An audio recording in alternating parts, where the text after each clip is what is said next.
Ustadz Abdul Somad ditolak kehadirannya oleh pemerintah Singapura karena buah dari ceramahnya sendiri. UAS beberapa kali ceramahnya ramai diperbincangkan oleh masyarakat karena seringkali kontroversial.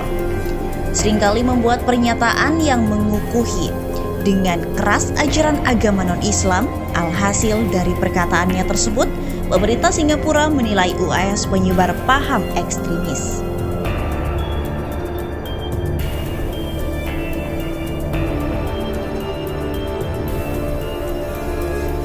Dilansir dari terkini.id Jakarta, pemerintah Singapura akhirnya mengeluarkan pernyataan resmi terkait berita Ustadz Abdul Somad atau UAS yang ditolak masuk ke negeri Singa itu. Kementerian Dalam Negeri atau MHA Singapura bahkan menjelaskan dengan gamblang alasan mengapa Abdul Somad harus ditolak. Melansir dari situs mha.gov.sg, Kementerian Dalam Negeri Singapura bahkan menyebutkan bahwa UAS menyebarkan agama ekstremis dan membolehkan bom bunuh diri dalam konteks perang Palestina-Israel. MHA membenarkan bahwa Ustadz Abdul Somad Batubara atau Sosmad tiba di Terminal Feri Tanah Merah Singapura pada 16 Mei 2022 dari Batam dengan 6 pendamping perjalanan. Somad diwawancarai.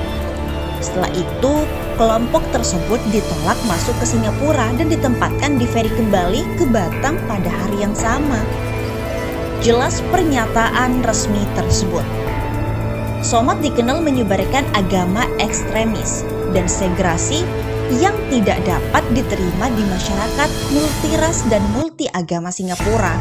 Misalnya, Somad telah mengkhotbahkan bahwa bom bunuh diri adalah sah dalam konteks konflik Israel-Palestina dan dianggap sebagai operasi syahid. Dia juga membuat komentar yang merendahkan anggota komunitas seagama lain, seperti Kristen, dengan menggambarkan salib Kristen sebagai tempat tinggal jin, roh setan kafir. Selain itu, Somad secara terbuka menyebut non-muslim sebagai kafir. Jelas pernyataan Singapura lagi. Lebih jauh, pemerintah Singapura menegaskan pengunjung tidak bisa otomatis masuk ke Singapura dan tidak punya hak. Setiap kasus dinilai berdasarkan kemampuannya sendiri. Sementara menurut Singapura, Somad berusaha memasuki Singapura dengan pura-pura untuk kunjungan sosial. Pemerintah Singapura memandang serius siapapun yang menganjurkan kekerasan dan atau mendukung ajaran ekstremis dan segregasi.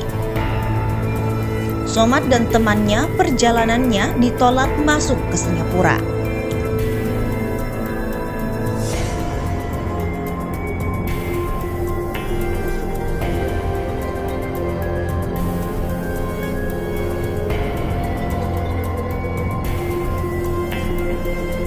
Sementara itu diberitakan secara terpisah oleh Demokrasi.id, Menhan Prabowo Subianto menerima kunjungan kehormatan Menteri Keuangan Singapura H.E. Lawrence Wong di Kementerian Pertahanan Jakarta pada Selasa 17 Mei.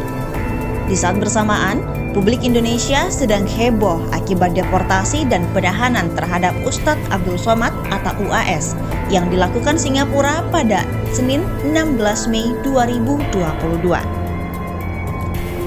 Dalam keterangan resmi Kementerian Pertahanan RI, kunjungan Kementerian Keuangan Singapura ini sebagai bagian dari upaya untuk meningkatkan hubungan kerjasama kedua negara yang sudah terjalin erat. Dengan kehadiran H.E. Lawrence Wong, Prabowo berharap kerjasama dan persahabatan antara Indonesia dan Singapura dapat terus dipertahankan dalam semangat persaudaraan dan prinsip saling menghormati, mengingat kedua negara memiliki banyak kesamaan kepentingan antara satu sama lain. Indonesia memandang Singapura sebagai negara sahabat dan mitra strategis yang penting, salah satu negara tetangga terdekat yang memiliki arti penting bagi kepentingan nasional maupun kepentingan regional Indonesia. Kata Prabowo Subianto lewat keterangannya pada Selasa 17 Mei. Prabowo pun optimistis kerjasama pertahanan kedua negara akan terus meningkat di masa yang akan datang dari telah terjadi saat ini. Seperti di bidang pendidikan serta pelatihan seperti pertukaran perwira staf dan komando pelayanan maupun operasi atau latihan Safkar Indopura. Menkeu Lawrence pun menyampaikan apresiasi dan rasa bahagianya terhadap hubungan kerja sama antara Indonesia dan Singapura. Senang bahwa kami telah mempertahankan hubungan tingkat tinggi selama bertahun-tahun dan selama pandemi. Demikian Prabowo.